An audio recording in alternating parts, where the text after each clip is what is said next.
It's the Brad and John Show. It is the Brad and John Show. Today's date is the 24th of February. It is a Tuesday, and I personally am so happy it's Thursday, so happy it's Tuesday. I'm on the air with John Combest, who never makes fun of me. Never, ever, ever, ever, ever, ever, ever. One man's making fun is another man's homage, Brad. You know, I've got my sign printer. I don't know if I told you about this. I bought this years ago, and it's a vinyl cutter. And I tell you what, I've used the daylights out of that thing. I love it. And I was really busy over the last couple of days putting together the paddles for the Democrats for the State of the Union address tonight, you know, like they did last year. Yeah, love it. What a good, now, you know, the irony there, Brad, is that you have a song that you play that's yard signs suck, but you believe that State of the Union signs rock.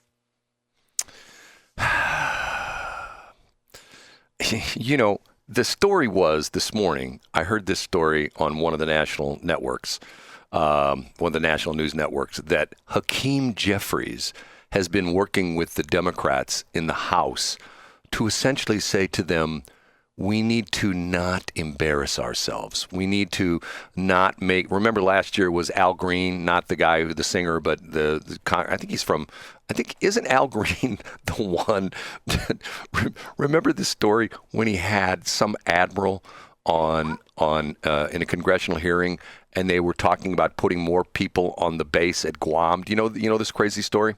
Yeah, it rings a bell. Remind me of that. What did he say? He said he was afraid that the island was going to tip over if they put more people on the base. Well, that's the way physics works. Right. It's not an island; it's floating out there. That's what he's thinking. So his idea. You're saying that Hakeem Jeffries is saying, let's try to be dignified and not embarrass ourselves. Yes, and not. That seems like a pretty reasonable approach. But the crazy part of this is, did you read recently? I read this a couple of weeks ago, and I've never mentioned. I forgot to mention it. That Nancy Pelosi came out and said she didn't really intend to tear up Trump's speech. Remember when she did that in his first term, where he got done with the speech and she ripped it up dramatically. Right. Then what was her explanation for her behavior? I can't remember, but it's to the point where it's like, yeah, come on, don't tell me you didn't mean to rip up the speech. That's exactly what you meant to do. It was petulant, but also think of how many angry women with short hair and comfortable shoes in the cat food aisle at Petco were sending that to their friends like, that's right, that's how we treat these men. We rip up their words. Their words mean nothing to us. Remember when Chad didn't call me back in 1987? So you're telling me you hang out in the pet food aisle at Petco? Is that what you're telling me? No, but one of my favorite stores is near a Petco, and I see a lot of rotund, amorphous women walking in and out. So I feel like I'm pretty familiar with it. What's your favorite store? I'm not going to tell you. These are the kind of personal details that I don't give in public. Brad. You know what's super annoying that you will appreciate that I will share with you? What's that? My gym is nearby an antique store. Yeah. So an antique store moved into, the shopping center at which my gym is located, and the gym is infested with geriatric. Not the gym. The parking lot is a disaster now because you have old people in their town cars and their various Buicks clogging up the driving lanes. There's one shining light in the parking lot, though. Every time I'm in the gym, do you know what it is, Brad? Is that me and my Cybertruck? It's you and your Cybertruck, gimping into the gym to take up space for a little bit of time. No, there's a truck that parks there, and I see it literally every time I'm at the gym. And I'm not sure if it's an antique place, if it's an antique customer or a gym patron, but they have a Real Talk 93.3 sticker. Really? Yeah, and I always thought it was a mirage. I was like, what kind of a radio station invests money in marketing and promotion of themselves? I didn't think it was real, but then I started seeing it all the time, and I was like, oh wow, this person is a Real Talk fan. What kind of a truck is it? Is it just like a regular old pick-em-up truck? No, it's a truck that has tally marks, and it records how many old men it runs over in parking lot. I think that's Tracy Ellis's truck. She's a world-class bodybuilder. I don't know if you knew that or not. She is, yeah. Well, she's in the gains part of that diet. I'm guessing right now, Brad. She'll probably lean out. John, just think of what you said. You have actually given me some fuel for my argument about this 5-year license renewal, okay? What's that? You have just said that all the cars from the old people are older town cars and Lincoln Continentals and Ford. But mostly Buicks, of course. Mostly Buicks. Mostly Buicks. Think about that. Essentially, what this new thing is discriminates against older people, people like me. I mean, we're the ones. Isn't that the point? We don't want them. I mean, I thought that was the point of the legislation, was to discriminate against old people. Now, Nimrod Chappelle was quoted in this piece, was quoted in the St. Louis Public Radio piece, and he says he supports the legislation because his logic is if you have fewer police pulling over people for expired registration, you're going to have police having fewer interactions with black folks.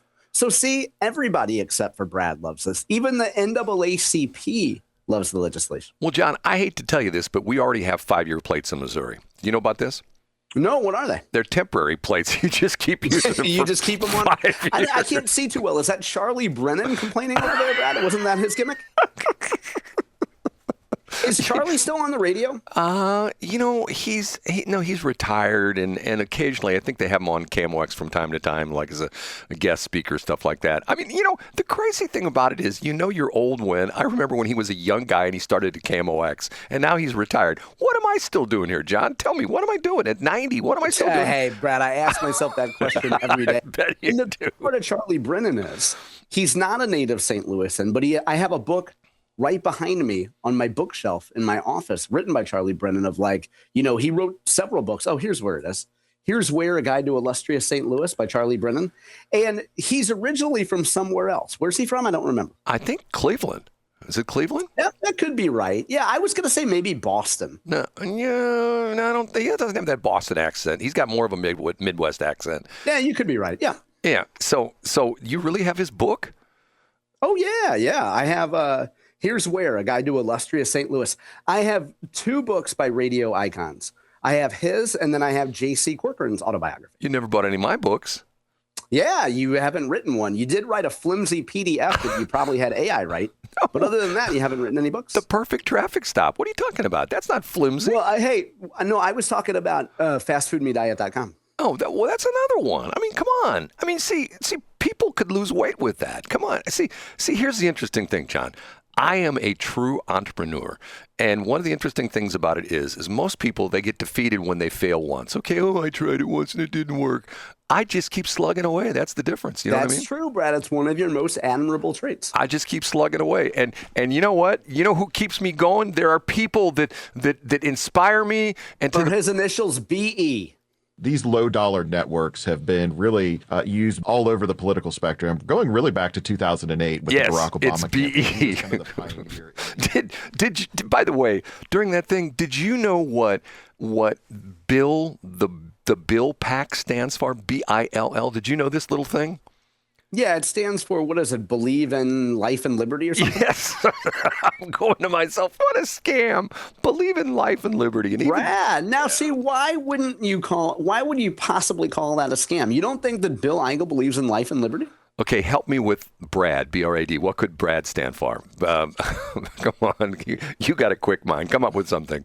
I would say believability ratio, anti-defamatory. That doesn't mean anything. It would have to be something that would have to be like when you tell a story or so-and-so is mad at me. It's like, okay, the believability is not there, I mean, amazingly, after all these years, the B has never stood for bankrupt, which I still can't believe. Be radioactive daily. How about that? B-R-A-D. Be radioactive. One of my favorite things is, that's a urine pour example, Brad. One of my favorite things the other day is when you tried to make a gimmick of Bad Bunny. And you meant to say bad Brady, but when you put it in print, because you don't double check the things that you do, it looked like Bad Brady. And I was like, why is Brad trying to make, what is Bad Brady? And I'm like, oh, Brad doesn't like reread the stuff that he writes, and he thinks people are going to read that as Bad Brady. Okay, I've done that before, and here's the discussion. I've done that before. I've called myself Brady, and how would you spell Brady? Because it's always going to look like Brady. If you spell it B-R-A-D-Y, it looks like Brady. You put a second D in it, or you add a hyphen and say Brad-Y, and people would be like, oh, I get the joke now. Bad Bunny, Bad Brady. But other than that, BRADY spells Brady. Now, what they don't spell is the Brad and Bron John show. That's what it does. And this is pick on Brad day, isn't it? No, I'm telling it's not, Brad. Hey, I figure while you got the Narcan in your system, I might as well take advantage. I don't even know where to start from all of the things that have been said that are just wrong. Brad, I don't even know where to start from all of the things that have been said that are just wrong. This whole segment. What'd you say now? I said, what did you want to talk about in C Block? Because I've hijacked this whole segment, and I apologize. What did I want to talk about in C Block? These low-dollar networks have been really used all over the political spectrum, going really back to 2008 with the Barack Obama campaign. He was kind of the pioneer in these low-dollar networks. Can I tell you something? Please do. If I told you where I was listening I was eating my lunch yesterday to the Jason Rosenbaum and Bill Eigel interview, you'd never guess where I was. I'm guessing, based on your current condition, I would say a soup kitchen. I was in the parking lot at White Castle eating my number one, okay? And I'm sitting there thinking to myself, Bill Eigel is the best. This guy is the best.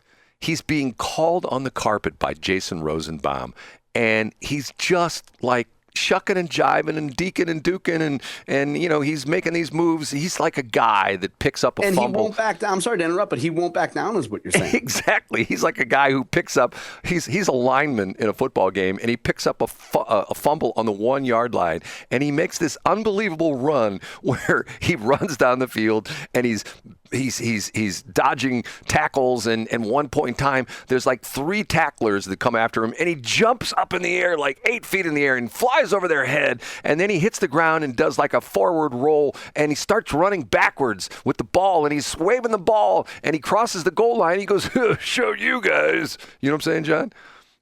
And the domain again, Brad. Now, I'm going to probably regret this, but I'm going to enter it into my laptop. And it's lowdollarnetwork.com. Yes, that's what he keeps saying. Low dollar network. That's what his whole thing was. The lowdollarnetwork.com. It's got the Brad template. And as I'm saying, there we go. The generic plug and play. I love it, Brad. Kadence WP. That's a Brad Hildebrand hallmark right there. Let's click on About and let's see if we get some lorem ipsum. No. Did you just go to, it should just take you right to redirects to westplextalk.com. That's amazing, Brad. But it takes you to the page where you can make a donation. Yeah, I like that. Now, play this out, Brad. In real life, if you get a donation, how are you going to report it on your taxes? As income, because I don't have any not-for-profits. Okay. And so when you say donation, does that suggest to people that it might be tax deductible? Well, I'll change it. I already got the disclaimer on there about Bill Eigel is not officially involved with this, but I'll just and maybe you could add that when you use the word donation, it suggests that it's something charitable about it. So maybe, I don't know, this is the kind of thing that I would talk to Amanda Wiggle Girl or Agnes about. Amanda Wiggle. And you know who's actually, because it involves money, I might reach out to Nina Needlepoint. And she could have a seminar about it, and she could get the names wrong, and nobody would show up.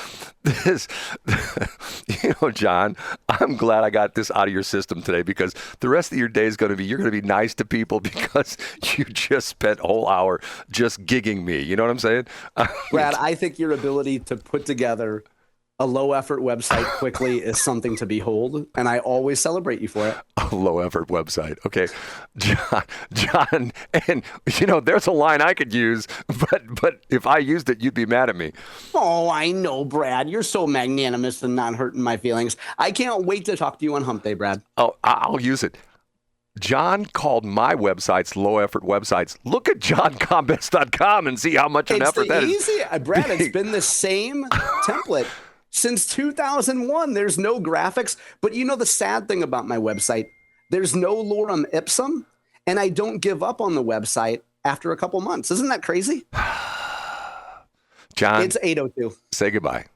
See you tomorrow, Brad.